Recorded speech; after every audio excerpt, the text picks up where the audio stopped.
Muy bien, como les anunciábamos, tenemos como invitado a Mariano Palamidesi. Muchísimas gracias por estar. No, gracias a ustedes por invitarnos. Muy bien, director del Instituto Nacional de Educación, de Evaluación Educativa. Conversábamos recién, una breve presentación, es argentino, 6 meses hace nada más que está en Uruguay. Y residiendo 6 meses, empecé a trabajar en el instituto en noviembre. En noviembre. ¿Y antes había estado? No dirigía, en realidad, sí, coordinaba un curso sobre planeamiento en el Instituto Internacional de Planeamiento de la Educación en Buenos Aires, que es un instituto que depende de la UNESCO. Ajá. Y antes en distintas universidades. Perdón. Brevemente, su formación, su especialización académica, ¿cuál vendría a ser? La educación, obviamente. Sí, pero cuéntenos un poco. Soy profesor para la enseñanza primaria, soy licenciado en Educación en la Universidad de Buenos Aires, doctor en Educación de la Universidad Federal de Río Grande do Sul en Brasil, y he trabajado en investigación, en asesoramiento de gobiernos, he escrito varios libros, cosas de esas. ¿Sabe que si la gente evidentemente no lo conoce a usted, muchísima gente no tiene idea de qué es el INED? ¿Cómo lo definiría? El INED es un instituto creado por la Ley General de Educación del 2008 que tiene por misión informar a la sociedad, a la opinión pública, al Poder Legislativo y a las autoridades educativas sobre el estado de la educación en el país, evaluar la educación, entre otras cosas. Cuando se dice evaluar, a veces se entiende solamente evaluar a los estudiantes, pero tenemos que evaluar los niveles de conocimiento, de habilidades de los estudiantes, pero también evaluar otras dimensiones del sistema, por ejemplo, la capacidad de sus profesores, la cantidad de profesores, el gasto en educación, la forma en que se gasta, los programas, distintos aspectos que hacen obviamente también la trayectoria, el egreso de los estudiantes, el rendimiento del sistema en su conjunto. Esta es la misión del INED y hacerlo de una manera autónoma o independiente. Nosotros somos un instituto, digamos, público, obviamente, pero que somos autónomos de la Administración Nacional de Educación Pública. Por lo tanto, tenemos como función principal informar a la sociedad, medir, observar, estudiar y además informar a la sociedad sobre la marcha de la educación. No depende ni del Ministerio de Educación ni de los organismos desconcentrados. No, claro. Nosotros tenemos una dependencia solo, a los fines administrativos, digamos, del Ministerio de Educación, pero somos una entidad autónoma. El 5 de julio, yo iba a saber, pero no sé. Sí, cortita de pie, me adivinaste. Sí, no, porque yo creo que de la ley del 2008 lo más importante es el INED. Ajá. Eso es lo que pienso que es una promesa espectacular. Y el primer informe que se presentó que hace un par de años, en plena campaña. En 2014. Exacto. No, el primer informe fue un informe fantástico, espectacular, ¿no? ¿Qué se dice en el INED respecto a las repercusiones políticas? ¿Qué sienten en el INED respecto a si fue escuchado, levantó olas, generó malhumores, reacciones desde el sistema político, desde el gobierno? ¿Ha escuchado algo? Bueno, en realidad no es solo el informe de 2014. Nosotros regularmente publicamos informes sobre distintas dimensiones. Hace poco una encuesta docente, ahora un informe sobre trayectoria de los estudiantes de la educación media, un informe sobre salarios docentes, estamos preparando el nuevo informe que se va a presentar a principios del año que viene. Son un conjunto de elementos, además estamos preparando un piloto de evaluación para este año, la prueba ya definitiva con datos públicos va a ser el año que viene. Perdóneme, pero ese informe quinquenal probablemente es bianual. ¿Es bianual? Sí, bianual. Ah, yo pensé cada 2 años. Ajá. Cada 2 años. O sea que el próximo sale ahora. El próximo se va a terminar a fines de este año y se va a publicar en los primeros 3-4 meses del año que viene. Ahí está. Exacto, se va a presentar en sociedad. Pero quizás iba a decir algo respecto a las repercusiones en el sistema político o algo. Bueno, en general nosotros nos dirigimos hacia un conjunto de actores sociales, o sea, la opinión pública, al Poder Legislativo, a las autoridades educativas, a los educadores en general, y hay repercusiones de distinto tipo, digamos. Obviamente cuando uno trata de sacar una radiografía lo más objetiva posible del sistema, evidentemente surgen problemas y hay alguien que pueda llegarse a ponerse un poco incómodo o molestarse. En realidad esa no es la intención es tener un estado de conocimiento que permita entender dónde deben estar puestas las prioridades en materia de política. Y te dejo, Gabriel. El punto es, quizás es muy pronto para usted para contestarlo con pocos meses al frente. El asunto es, a veces los expertos en este país sienten que poca gente los escucha. Que quizás los escuche la opinión pública, pero no tanto los que toman las decisiones. El tiempo dirá. Sí, pues quizás eso varíe por áreas, eso depende, obviamente. Los expertos o los investigadores nos basamos en métodos científicos, métodos probados para llegar a ciertos resultados, usar determinados datos, tenemos ciertas metodologías. El sistema político es el sistema político, digamos, y entonces ahí hay un diálogo que a veces es más fluido y a veces es más tenso. Depende de los temas, depende de los escenarios, ¿no? La voluntad política juega un papel en el cambio de la educación. Por supuesto. Porque... Bueno, no, es la voluntad política, es la voluntad de los que toman decisiones en educación, es la voluntad de los educadores, pero también la voluntad de la sociedad, la voluntad de los legisladores, la voluntad del Ejecutivo. Hay muchas voluntades que alinear cuando se decide. Quizá uno de los temas está en alinear voluntades y obviamente pensar que va a haber algunas cuestiones, cualquier proceso de cambio genera incomodidades, pero que es necesario enfrentarlas. Y el mundo contemporáneo cambia tanto que es imposible pensar que un sistema que funcionó de manera adecuada hasta cierto momento no deba entrar en procesos de cambio. El 5 de julio, cuando se dieron a conocer los resultados del estudio que analiza las trayectorias de los alumnos que participaban en las pruebas PISA del 2009, sobre chicos de 15 años en ese momento, hoy, esos muchachos, el 45% es bachiller, un 15% de los que fueron evaluados en ese momento ni siquiera llegó a terminar un grado después de los 15 años. Sí. ¿Cómo se lee esto, no? Bueno, evidentemente que es se horrible, lee pero... que tenemos un problema. Houston, como se dice en la expresión ahora. Digámoslo así, históricamente Uruguay fue uno de los países que primero, por lo menos en América Latina, con los países del Cono Sur, universalizó la educación primaria.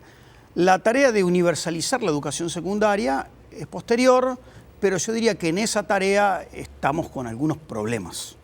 Es decir, hay una parte importante de los estudiantes, prácticamente hoy de primaria al ciclo básico de la educación media en sus distintas variantes, prácticamente pasan todos. O sea, el pasaje es prácticamente universal. Pero ahí, empiezan a desgranarse, repetir, abandonar, fracasar en...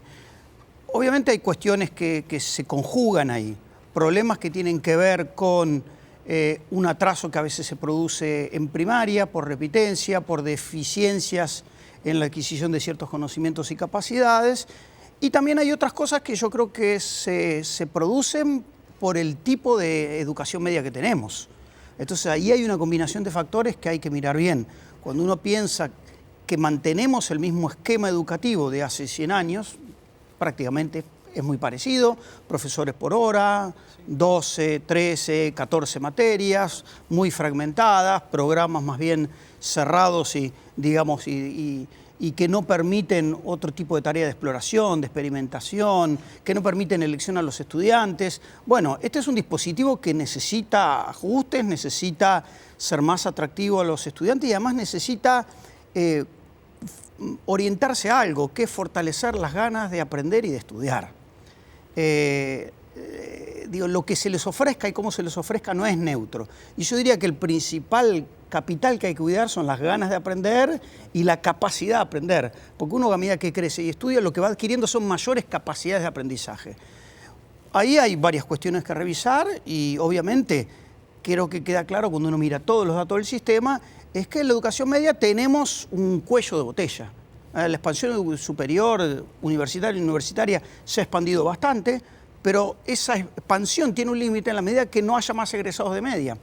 Estamos en este momento en un 36, 37, 38%, eso quiere decir que hay por lo menos un 62% que no va a terminar la educación media, y eso se le traba, es trabar la carrera educativa hacia adelante.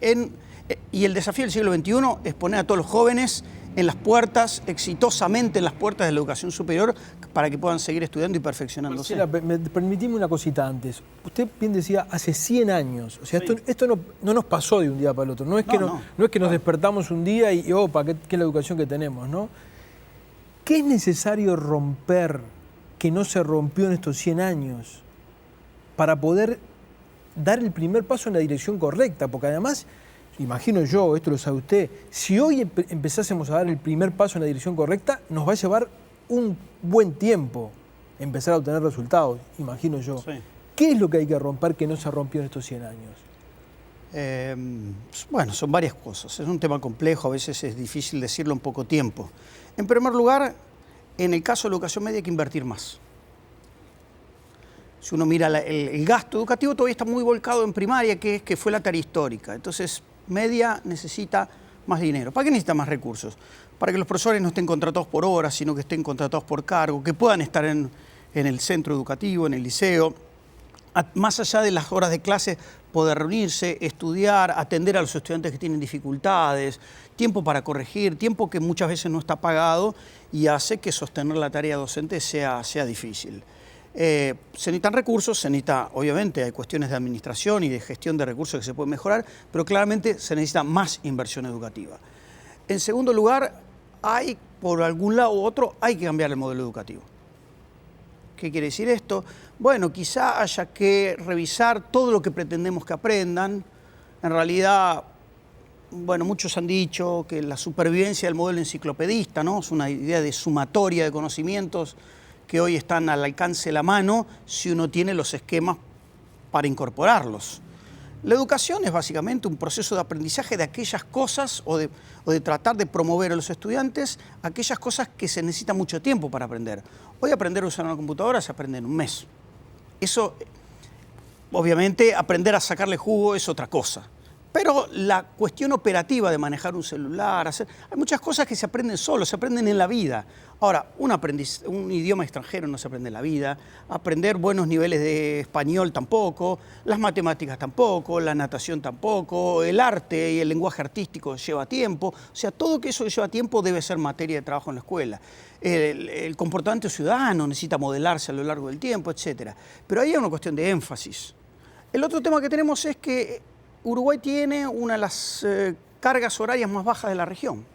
Cuando uno mira primaria, mira las 4 horas, el calendario escolar y cómo se utiliza, en realidad la cantidad de horas es baja cuando uno la compara. Y además, si uno le ha agregado muchas materias y todo, queda poco tiempo, porque además es importante que en la escuela haya actividad física, que haya artes, pero al mismo tiempo de hace 100 años le hemos cargado muchas cosas.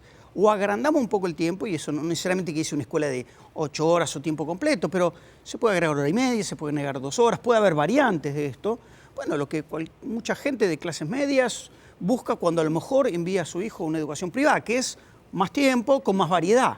Bueno, la escuela necesita más tiempo con más variedad, asegurando algunos aprendizajes fundamentales. Eso en la educación media choca un poco con un esquema de muchas materias, todas segmentadas, una tras de la otra, con muchos profesores que entran y salen.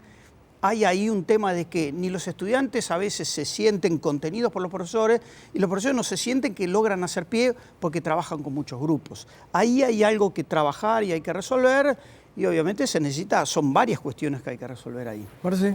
¿Qué pasa con la formación docente? Porque un profesor, o incluso si lo llevamos a primaria, las propias maestras, tienen más de un empleo. Entonces corren, nosotros hicimos una vez un día con una maestra y realmente no les queda ni tiempo a veces para almorzar. Y también para la formación parece que queda muy poco. Luego de recibirse entran en esa vorágine de correr de aula en aula. Y me pregunto qué pasa con esos profesores que no se adaptan a estos nuevos tiempos en cuanto a la educación. Ahí también hay una falla en cuanto a ese gancho que está faltando, no solamente para retener a los alumnos, sino para darles lo que tú decías, ¿no? El gusto por el aprender. Mirá, respecto a los docentes, nosotros publicamos no hace mucho una encuesta sobre la primera encuesta de alcance nacional, ha habido otras, a los docentes. Y ahí el panorama es matizado. Digamos, los maestros de primaria no tienen tanto multiempleo. Ahí en general uno trabaja por cargo, hay que entrar a mirar adentro. En el caso de media es más difícil, porque ahí el tiempo y el cargo está fragmentado en horas y entonces se da esto de ir de un centro a otro. En general los datos no hablan de que un docente en media pase normalmente por 4 o 5 escuelas. Si oscila entre 2 escuelas, algunos una, hasta 3, el grueso está ahí. Lo ideal sería tener una sola y no tener que repartirse, digamos. Por lo menos un grupo de profesores debería estar concentrado en un centro. El otro tema es el desarrollo profesional docente. Toda profesión, ustedes lo saben, no basta el día que uno se recibió, ¿no? Con los conocimientos adquiridos. Eso es la base para continuar aprendiendo. Hoy ningún profesional y en muy pocos empleos uno puede decir que sabe todo lo que va a necesitar a lo largo de su carrera y máximo con el cambio digo, en el conocimiento, digo, en la comunicación, en la tecnología de la sociedad contemporánea. Por lo tanto, hay que crear las condiciones para que los maestros y los profesores puedan seguir aprendiendo. Y esto es un desafío enorme que la verdad que no lo han resuelto muchos países en nuestra región, pero hay modelos, se puede seguir. Yo creo que tenemos un atraso en ese punto de cómo pensar la formación continua. Cómo pensar la formación continua, porque esto es lo que también hace atractiva una profesión donde uno puede seguir aprendiendo y que me asegura condiciones para seguir aprendiendo. Es una profesión atractiva. Y la docencia tiene rasgos atractivos. Cuando nosotros preguntamos en la encuesta, en general mucha gente está muy satisfecha con la docencia. Hay elementos afectivos, hay elementos de sentido. Lo que pasa es que lo que hay que evitar es que se erosione el conocimiento. Es decir, es como que el docente llega con un stock de conocimientos cuando se recibe y después seguir actualizándolo es muy costoso. Hay que poner mucho de la vida personal, a veces sacarle el tiempo de la vida familiar para poder seguir manteniéndose o actualizando sus conocimientos. Y lo que hay que asegurar es que la profesión esté abierta a esto por medio de formación en línea, a distancia, por medio de distintos mecanismos que hoy están disponibles. Yo creo que eso es un desafío en general en toda la región, pero creo que obviamente queda. Ahora, no tendría sentido hacer eso si uno al mismo tiempo no modifica el puesto de trabajo. Porque yo puedo dar formación continua, pero si el docente no tiene tiempo para sentarse a estudiar, no tiene tiempo para reunirse con los colegas, en realidad va a ser una inversión que no va a rendir. Hay que combinar todo esto en un nuevo esquema de carrera docente, algo que no mencioné, pero también es cierto que hay docentes que son altamente motivados. A esos deberíamos darle la oportunidad de rendir exámenes e ir progresando en la carrera, acreditando conocimientos y no siguiendo exclusivamente el mecanismo de la antigüedad. Pero obviamente esto es una discusión compleja, sé que abriría una discusión compleja con los gremios docentes, pero me parece que siempre es una discusión interesante de abrir y obviamente esto corre por cuenta de las autoridades educativas que tienen básicamente la responsabilidad de llevar adelante las políticas, pero es una discusión que el país debería darse. Yo le iba a hablar justamente de los gremios docentes, que han sido los que han llevado la voz cuando algunos cambios que se quisieron implementar en el pasado reciente contaron con su resistencia, ¿verdad? Desde esa perspectiva, a veces los gremios docentes, no los docentes, sino los gremios docentes, no pasan a formar parte del problema más que de la solución. No lo sé. Es posible, hay distintas opiniones. Yo siempre creo que cuando hay un proyecto claro, hay evidencia y hay voluntad de diálogo y de negociación de calidad, siempre se pueden encontrar espacios de maniobra. Digo, espacios para ir avanzando. Pero para eso hay que tener una estrategia clara, hay que tener buena evidencia y hay que tener equipos y gente con disposición a dialogar. Y dialogar no son 3 reuniones. A Chile, por dar un ejemplo, uno puede estar de acuerdo o no con la política chilena, hay muchos aspectos de la política chilena que puedo cuestionar, pero por ejemplo, cuando fue la discusión sobre la evaluación docente en Chile, se dieron prácticamente 3 años de negociaciones con el Colegio de Profesores. El Colegio de Profesores es un sindicato unificado nacionalmente y fuerte, no tiene el grado de fragmentación de las organizaciones sindicales en el Uruguay. Podríamos decirle así, era un rival poderoso para la administración educativa. Negociaron duramente de los 2 lados, equipos, con datos, negociaron y llegaron a acuerdos. Yo creo que eso es posible. Obviamente hay que tener la voluntad de sostener una apuesta que uno cree que es importante y no solo eso, sino que además es ineludible, porque muchas de las cosas que discutimos, si no empezamos a avanzar en algunos aspectos, se van a volver a presentar en el futuro porque no son caprichos. Son cuestiones que muchos países han avanzado. Por ejemplo, el tema de una mayor pertenencia de los docentes a una escuela, una mayor dedicación horaria. Pensar que el puesto de trabajo docente tiene que tener más calidad. No solo se trata de dar clases, sino hay que tener lugares de trabajo para reunirse, hay que poder realizar cursos, etc. Hay que ofrecerlos y también promover que la gente lo haga y premiar al que lo hace. Ahora, esto es ineludible. No vamos a volver a una profesionalidad docente que consiste en que yo me recibí y voy a poder trabajar toda la vida con lo que aprendí en un momento, porque no es así en ninguna profesión. Esto no es que solo le sucede a la educación, sucede en todas las profesiones. Por lo tanto, si no podemos empezar a conversarlo, el problema va a seguir estando ahí. Acá se conversa poco, creo yo, sobre educación, entre las partes, conversan poco. Creo que no se le presta suficiente atención a la evidencia que está disponible, porque en este país hay acumulación de información sobre educación y sobre los problemas de la educación. Hay hace muchos años, de la década del 60 al menos, ¿no? Y creo que la información que hay hoy por hoy es de buena calidad, entre otras cosas gracias al INED, pero en las universidades se fabrica también. Muy anterior al INED, hay muchas cosas y mucha gente que fabrica evidencia hace tiempo. Entonces hay poco diálogo, se le presta poca atención a la evidencia y yo no sé si hay proyecto. ¿Hay proyecto de transformación a nivel de secundaria que toque todos estos asuntos que usted está manejando? Bueno, esto es algo que deberían preguntárselo a las autoridades educativas, digamos. ¿Cuál sería, digamos? Yo no puedo dar esa respuesta y en principio tampoco yo estoy evaluando a la política educativa. Simplemente estamos señalando un problema y yo creo que objetivamente vamos a coincidir en la caracterización del problema.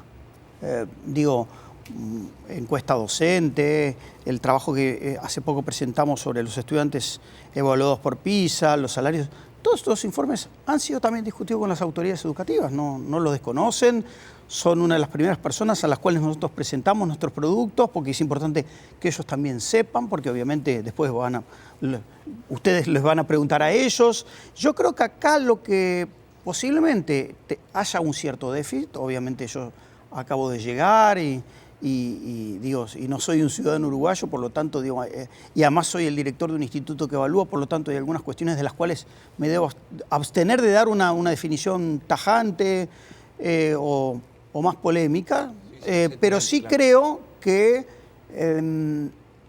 es necesario hacer un esfuerzo para hacer avanzar todos los días una agenda o una serie de agendas. Y yo creo que está claro que cuando uno mira los números es que hay un tema en la educación media importante, objetivo, eso es un cuello de botella, porque Uruguay está graduando muy pocos estudiantes, o un porcentaje bajo de estudiantes, no es que sea muy poco, por favor, el 38%, pero hay países con niveles mayor desigualdad que el Uruguay, con peores condiciones de vida y que están egresando más estudiantes, incluso con niveles de aprendizaje en algunos casos similares o muy parecidos, y yo creo que esto es una restricción muy fuerte al futuro, porque quien no termine la educación secundaria va a cerrar una posibilidad de desarrollo futuro que le va a costar muy caro a la persona y le va a costar muy caro al país. Usted habló de dos razas de uruguayos. Sí, a ver, primero quisiera pedir disculpas si alguien se enojó por esa expresión. No, lo digo esto porque a veces uno busca palabras para generar un poco de movilización. Yo creo que la palabra no es la más feliz, pero yo creo que lo importante no es discutir sobre la palabra elegida, puede ser más o menos feliz. En este caso creo que quizá no fue muy feliz, pero el problema es el problema objetivo que hay detrás de la palabra.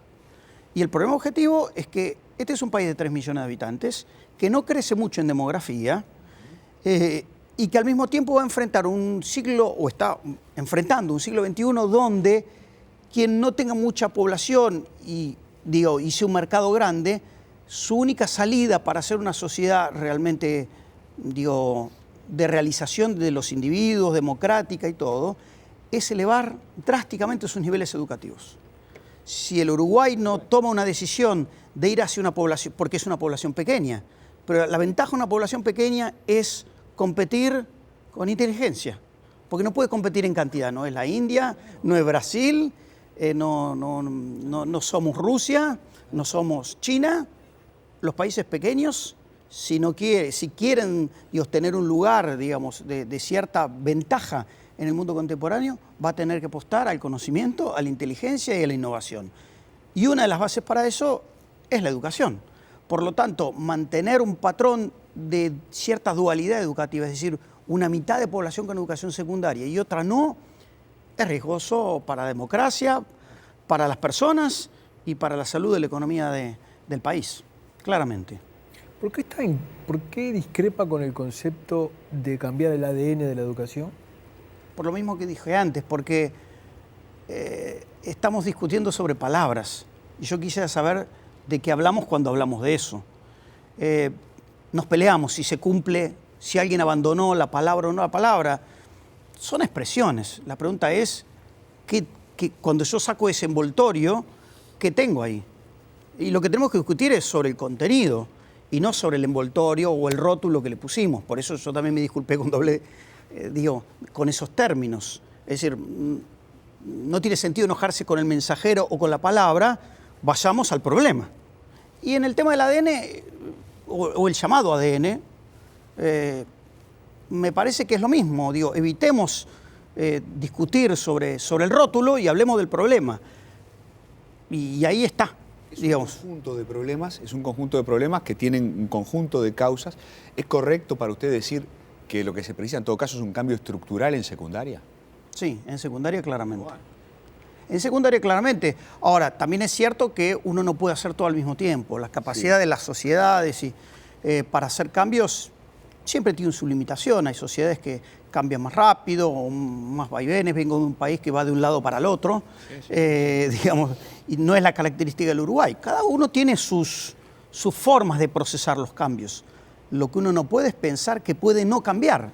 La opción de no cambiar no existe, ¿no? En este país se cambiaron cosas muy difíciles, ¿no? En educación, usted sabe, ¿no? En el segundo gobierno de Sanguinetti se inició una reforma educativa extraordinariamente polémica, con enfrentamiento de los gremios. Y la reforma avanzó. La reforma avanzó. En esa misma época se cambió la seguridad social.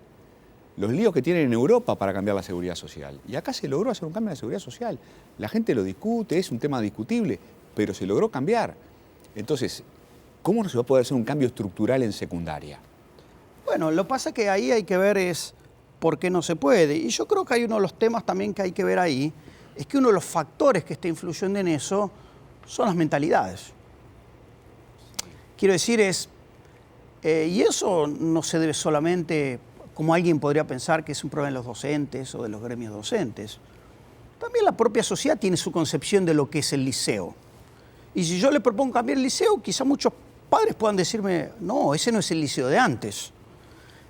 No es solo, porque muchas veces en la educación hay una imagen de edad de oro. Lo que hay que hacer es volver al pasado. Y no se puede volver al pasado. Es decir, lo que... Entre otras cosas, porque Gustavo de Armas, a quien usted seguramente ya conoce, claro, que estuvo por acá, decía, la edad de oro en educación secundaria nunca existió. Hace 50, 60 años tenía mucho menos estudiantes que ahora. Por supuesto, era pero una educación pero elitista. admitamos que para mucha gente puede funcionar como una imagen de calidad realizable. Sí, sí. Y eso es un modelo selectivo de un tipo de conocimiento, de una escuela secundaria exclusivamente orientada a preparar a los individuos para ir a la universidad, a esa universidad, con esas carreras. Hoy la educación universitaria está muy diversificada y es bueno que se diversifique porque no solo se trata de tener abogados, ingenieros o médicos, todos los días se crean nuevas profesiones, hay niveles de formación técnica, sean universitarias o no universitarias, que son extraordinariamente creativas y que además permiten retornos económicos muy buenos. Hay gente que con niveles técnicos puede ganar mucho mejor que un grado universitario de carreras clásicas. Claro. El problema es que hay que renovar la imagen de lo que es la universidad, renovar la imagen de lo que es la educación secundaria. ¿Qué es lo que se podría cambiar ya? ¿Qué cosa de todas estas uno puede decir, bueno, si hay voluntad, lo podríamos cambiar rápidamente? Yo sé que todo no se puede, algunas cosas no, pero ¿cuál sí se podría? Los cambios se pueden empezar a ver. Vuelvo, no se trata de cuál es la solución si uno no recorrió el camino que después haga sustentable esa solución. Yo no voy a opinar acá sobre qué pasó en la reforma de los 90, nos llevaría mucho tiempo, pero quizá uno de los factores que puede ser es que hay elementos que hacen a la factibilidad de una reforma que tiene que ver con que la gente que la va a tener que actuar tiene que estar convencida. ¿Y esto cuánto tiempo lleva? Ya no voy a decir, bueno, pero si me pongo todo el tiempo a convencer a todo el mundo, me voy a consumir 20 años. Bueno, quizá no sean 20, quizás sean 2 o 3, pero es cierto algo que educación es una tarea de convencimiento. Si el que educa no está convencido, no va a funcionar. Entonces, claro, esto en educación afecta a la formación de docentes, al currículum, a los planes de estudio, a cómo pensamos la vida en los centros. Son muchas cosas que hay que tocar al mismo tiempo. No hay un factor que yo pueda tocar y que modifique todo. Ahora, lo que hay que tener es los actores puestos sobre la mesa, una hoja de ruta, empezar a caminar. Y yo creo que una de las cosas que puede ayudar es algo que podríamos decir el efecto demostración. Yo creo que hay que abrirse, y esto yo sé que puede ser polémico, es que a los que quieran empezar a caminar por cierto camino, alentarlos a que lo hagan, apoyarlos y empezar a experimentar y ver si algunas cosas empiezan a funcionar. Porque a veces se piensa en la reforma como todo o nada. O lo hacemos todos o no lo hace nadie. Y quizás a veces hay que pensar y decir, bueno, vamos a invitar a algunos centros, obviamente esto hay que discutirlo con distintos actores, que quieran empezar a aplicar estas cosas. Y vamos a ver cómo funciona. Digo, como sociedad también uno debería darse la posibilidad de experimentar. Por supuesto. Experimentar. Y eso requiere a lo mejor que todo el mundo flexibilice un poco. El que quiere reforma ya y el que no quiere ninguna reforma. Todo el mundo tiene que ceder un poquito a ver si encontramos un espacio para decir, mira, acá estamos experimentando. Estamos viendo qué está pasando y si esto funciona, ¿por qué no empezamos a expandirlo? Esto es un modelo. Obviamente se puede discutir. No, a vos te voy a decir. ¿Sabés que lo que yo creo que lo primero que hay que cambiar? Yo creo que hay que abandonar la idea de que la educación en Uruguay no cambia por culpa de los gremios. Yo creo que hay que abandonar esa idea. Yo no creo eso. No, yo no digo que vos lo creas. Yo digo, porque vos preguntabas qué es lo primero que hay que cambiar. Vos te referías a cuestiones concretas. Yo te digo que hay una cosa muy general que cambiar, que es que hay que abandonar esa idea. Si no cambia la educación, no es por responsabilidad de los gremios.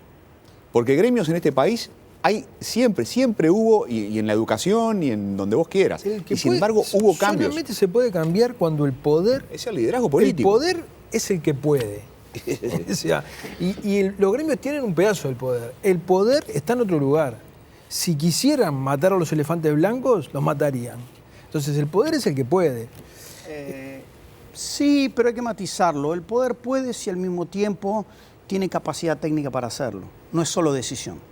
Uno puede tener decisión y después no tener ejecutantes para eso. O tener ejecutantes inexpertos o ejecutantes tercos. Digo, no lo sé. Pero lo que estoy diciendo es que hay una combinación de factores que es diálogo, es capacidad técnica, es decisión. Es tomarse el y trabajo a veces de construir coaliciones. Tienen hay que construir coaliciones de cambio. Posiblemente, y hay que encontrar un espacio para empezar a avanzar. Porque también hay una cosa que es, como no puedo avanzar, al mismo tiempo estoy todo el tiempo pensando de que no va a ser posible avanzar. Entonces hay que ir buscando espacios de maniobra, espacios de cambio. Y yo creo que hay un camino que a mí me gusta decir es incrementalista. Es decir, se puede empezar a cambiar cosas, se puede empezar a probar cosas.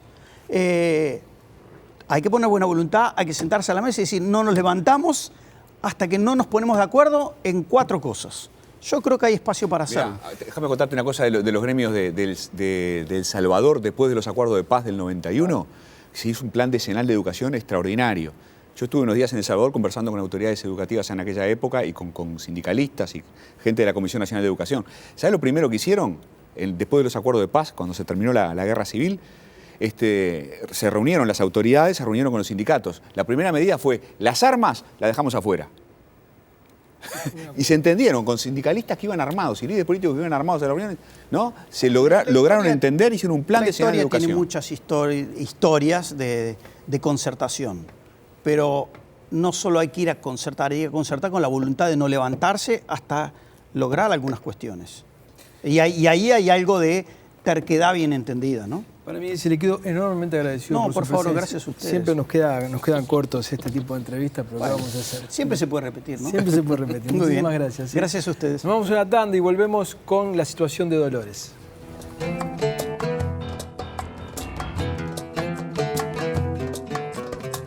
Presenta Jaume y Seré. Lo que hoy nos representa son los mismos valores que nos fundaron hace 60 años. Pronto, el préstamo de los uruguayos.